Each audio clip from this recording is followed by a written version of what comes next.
नमस्कार दोस्तों, YouTube channel exam learner में आपका स्वागत है। दोस्तों, इस वीडियो में हम लोग देखेंगे यूपी ट्रिपल एससी यानी कि उत्तर प्रदेश अधीनस्थ सेवा चयन आयोग द्वारा आयोजित पेट एग्जाम 2022 के लिए, जो कि 15 और 16 अक्टूबर 2022 को ये परीक्षा आयोजित होने वाले हैं। तो इस वीडियो में हम लोग करंट अफेयर्स के टॉप 50 जो है संभावित प्रश्नों को देखेंगे। ये आपके एग्ज़ाम के लिए काफ़ी महत्वपूर्ण है, परीक्षा से पहले आप लोग अवश्य देख लीजिएगा।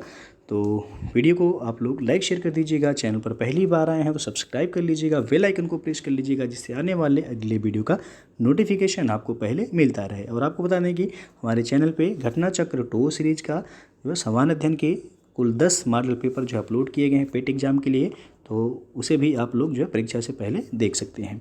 तो आइए शुरू करते हैं आज के करंट अफेयर्स का प्रश्न। तो पहला क्वेश्चन है यहाँ पे, उत्तर प्रदेश मुख्यमंत्री ने हाल ही में फ्लैटेड फैक्ट्री परिसर का शिलान्यास कहाँ पर किया है? तो ऑप्शन आप देख सकते हैं। तो ये शिलान्यास किया गया है उत्तर प्रदेश के आगरा जनपद में। ये विकल्प यहाँ पे सही हो जाएगा। दूसरा प्रश्न है, प्रधानमंत्री नरेंद्र मोदी ने सेंट्रल विस्टा प्रोजेक्ट के एक हिस्से को राष्ट्र को समर्पित किया। इस हिस्से का नाम परिवर्तित करके क्या रखा गया है? तो इसका नाम रखा गया है कर्तव्य पथ। डी ऑप्शन सही हो जाएगा। ये भी काफ़ी महत्वपूर्ण प्रश्न है, पूछा जा सकता है। तीसरा प्रश्न है, यूनेस्को ने भारत के किन शहरों को ग्लोबल ऑफ लर्निंग सिटीज में शामिल किया है? तो कुल 3 शहर हैं, इसमें है नीलाम्बूर, त्रिशूर और वारंगल। ये यूनेस्को के द्वारा भारत के 3 शहरों को ग्लोबल ऑफ लर्निंग सिटीज में शामिल किया गया है। चौथा प्रश्न है, हाल ही में भारत का कौन सा जिला कार्यात्मक रूप से साक्षर जिला घोषित किया गया है? तो यह जिला है मंडला। ये विकल्प सही है। पांचवा प्रश्न है, उत्तर प्रदेश में हाल ही में किस जिले में 20 मेगावाट के तैरते सोलर संयंत्र से बिजली उत्पादन शुरू किया गया है? तो यह उत्तर प्रदेश के औरैया जिले में। बी ऑप्शन सही हो जाएगा। छठवां प्रश्न है, 23 से 24 सितंबर 2022 को राज्यों के पर्यावरण मंत्रियों का राष्ट्रीय सम्मेलन किस राज्य में आयोजित किया गया है? तो गुजरात राज्य में आयोजित किया गया। बी विकल्प सही हो जाएगा। सातवां प्रश्न है, हाल ही में निम्नलिखित में से किन्हें ब्रिटेन के प्रधानमंत्री के रूप में नियुक्त किया गया है? तो यहाँ पे जो आपका ये ऑप्शन सही होगा, लीज ट्रस को ब्रिटेन का प्रधानमंत्री के रूप में इनको नियुक्त किया गया है। आठवां प्रश्न है, हाल ही में भारत द्वारा वित्त पोषित परियोजना के अंतर्गत विकसित मैत्री सुपर थर्मल पावर प्रोजेक्ट की यूनिट फर्स्ट का अनावरण निम्नलिखित में से किस देश में किया गया है? तो यह किया गया बांग्लादेश में। ये विकल्प यहाँ पे सही हो जाएगा। नौवां प्रश्न है, हाल ही में निम्नलिखित में से कौन सा देश विश्व की 5वीं बड़ी अर्थव्यवस्था बन गया है? तो वह है भारत। भारत जो है विश्व में 5वीं बड़ी अर्थव्यवस्था बन गया है। अगला क्वेश्चन है, हाल ही में उत्तर प्रदेश के किस शिक्षक को राष्ट्रीय शिक्षक पुरस्कार से सम्मानित किया गया है? तो यह पुरस्कार दिया गया है खुर्शीद अहमद को, और इन्हें राष्ट्रीय शिक्षक पुरस्कार से सम्मानित किया गया है। 11वां क्वेश्चन है, कोविड-19 संक्रमण से लड़ने के लिए भारत ने हाल ही में पहली इंट्रानेजल वैक्सीन लॉन्च की है। इसका निर्माण किस कंपनी ने किया है? तो भारत बायोटेक कंपनी के द्वारा इसका निर्माण किया गया है। अगला क्वेश्चन है, भारत का पहला नाइट स्काई अभ्यारण्य निम्नलिखित में से कहाँ स्थापित किया जाएगा? तो यह लद्दाख में स्थापित किया जाएगा। और हाल ही में किसे रक्षा अनुसंधान एवं विकास संगठन यानी कि DRDO का अध्यक्ष नियुक्त किया गया है? तो डॉक्टर समीर वी कामत को DRDO का अध्यक्ष नियुक्त किया गया है। हाल ही में ब्रजवासी लाल का निधन हो गया। वे थे, तो ये पुरातत्वविद थे ब्रजवासी लाल, जिनका भी हाल ही में निधन हो गया है। अगला क्वेश्चन है, निम्नलिखित में से कौन सा प्रदेश बाजरा उत्पादन में द्वितीय स्थान पर है? तो उत्तर प्रदेश बाजरा उत्पादन में जो है दूसरे स्थान पे है।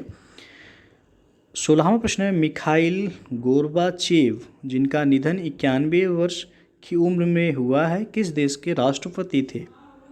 तो ये सोवियत संघ के राष्ट्रपति थे। अगला क्वेश्चन है, प्रधानमंत्री स्कूल्स फॉर राइजिंग इंडिया योजना का उद्देश्य क्या है?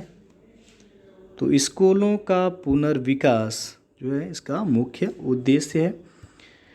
18वां क्वेश्चन है, 16 सितंबर 2022 को भारत का वह शहर जिसे हाल ही में एससीओ पर्यटन और सांस्कृतिक राजधानी के रूप में नामित किया गया है।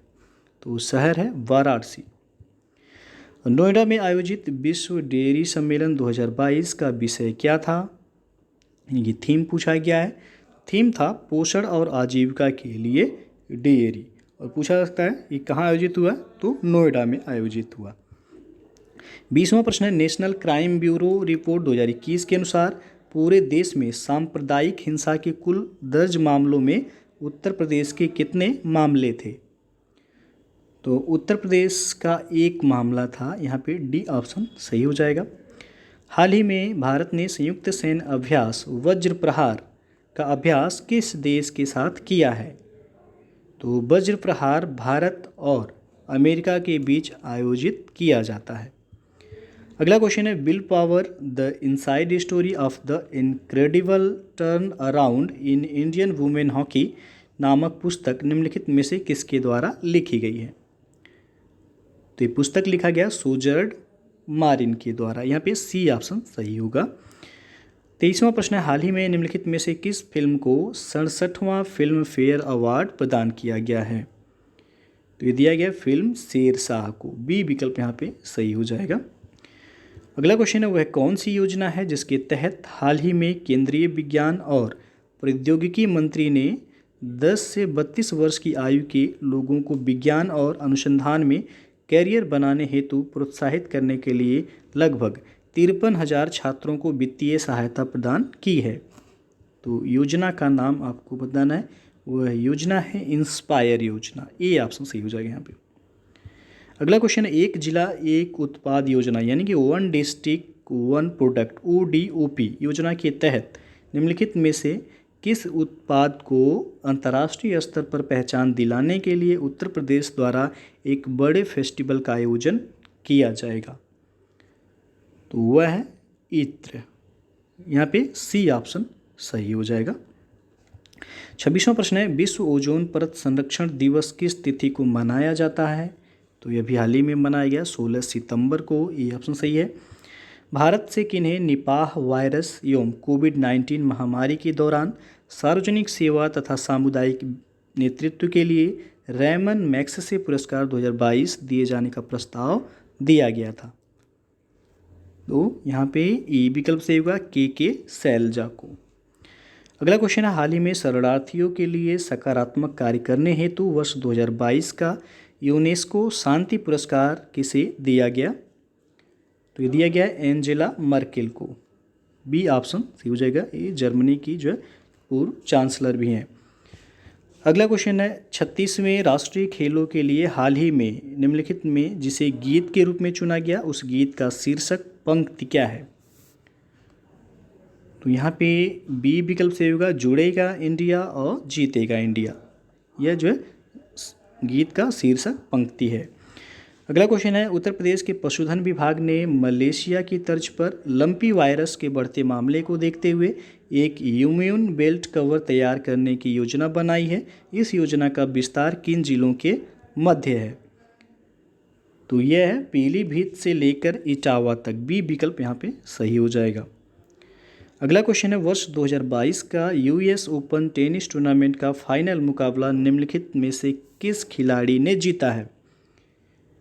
तो ये जीता है कार्लेस अल्कोज ने, यहाँ पे सी ऑप्शन सही हो जाएगा। यह प्रश्न आपसे पूछा जा सकता है, US ओपन टेनिस टूर्नामेंट का जो पुरुष एकल विजेता रहे हैं वो कौन थे? तो कार्लेस अल्कोज।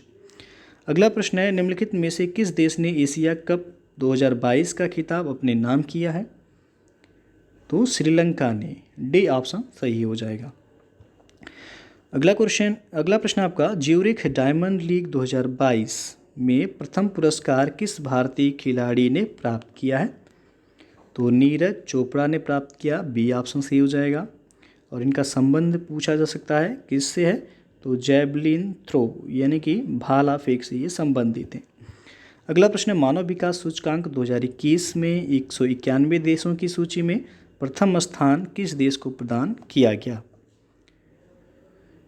तो ये किया गया स्विट्जरलैंड को, पहला स्थान पूछा गया, स्विट्जरलैंड हो जाएगा यहाँ पे। अगला क्वेश्चन है, हाल ही में उत्तर प्रदेश सरकार ने निम्नलिखित में से किस फल से प्रोजेक्ट परमिट समाप्त करने की घोषणा की है? तो यहाँ पे आंवला और चिरौंजी दोनों होगा, तो डी ऑप्शन सही होगा, ए और बी दोनों। 36वां प्रश्न है, निम्नलिखित में से कौन सा युद्धाभ्यास भारत और जापान के मध्य आयोजित किया जाता है?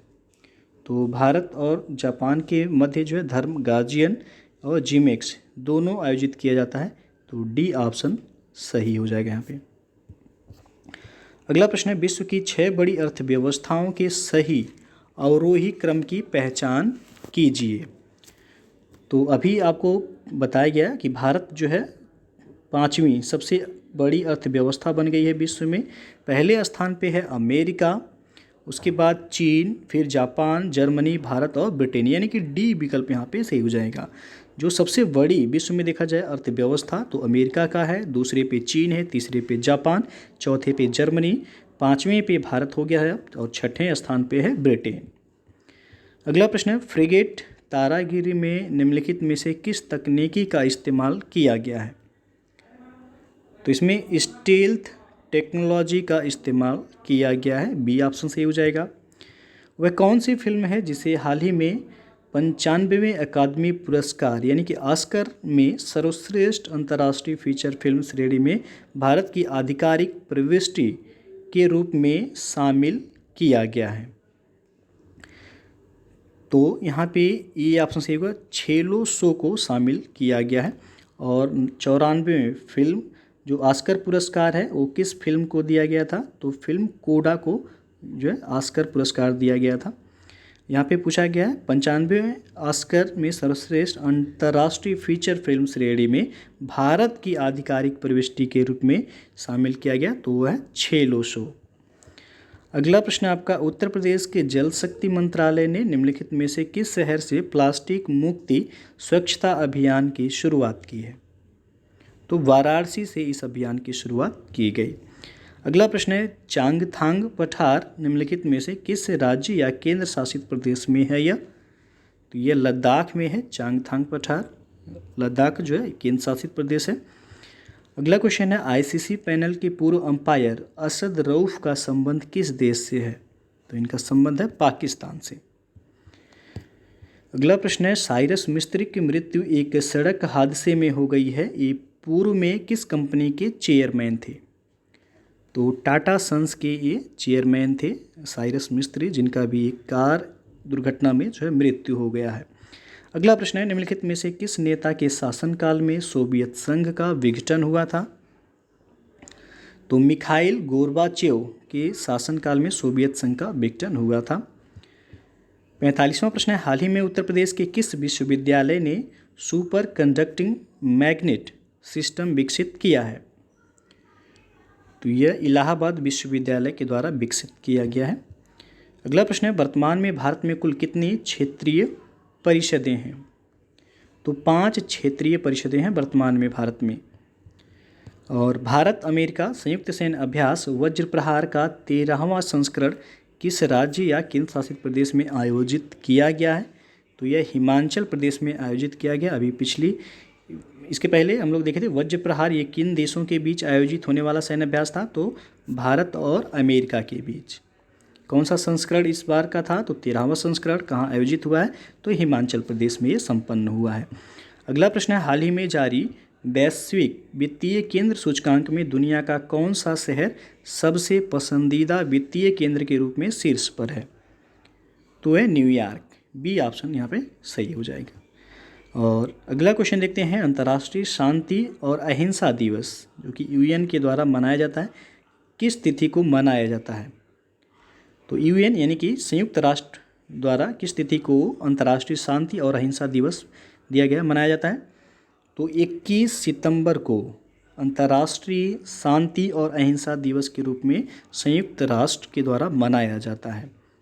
और अंतिम प्रश्न है, ये अखिल भारतीय राजभाषा सम्मेलन का आयोजन किस स्थान पर किया गया है? तो यह सूरत गुजरात में जो है इसका आयोजन किया गया अखिल भारतीय राजभाषा सम्मेलन का।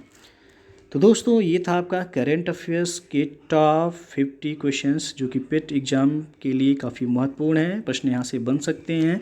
तो वीडियो अच्छा लगा हो लाइक शेयर कर दीजिएगा, चैनल को सब्सक्राइब नहीं किए हैं सब्सक्राइब कर लीजिएगा, बेल आइकन को प्रेस कर लीजिएगा जिससे आने वाले अगले वीडियो का नोटिफिकेशन आपको पहले मिलता रहे। तो वीडियो को पूरा देखने के लिए बहुत बहुत धन्यवाद।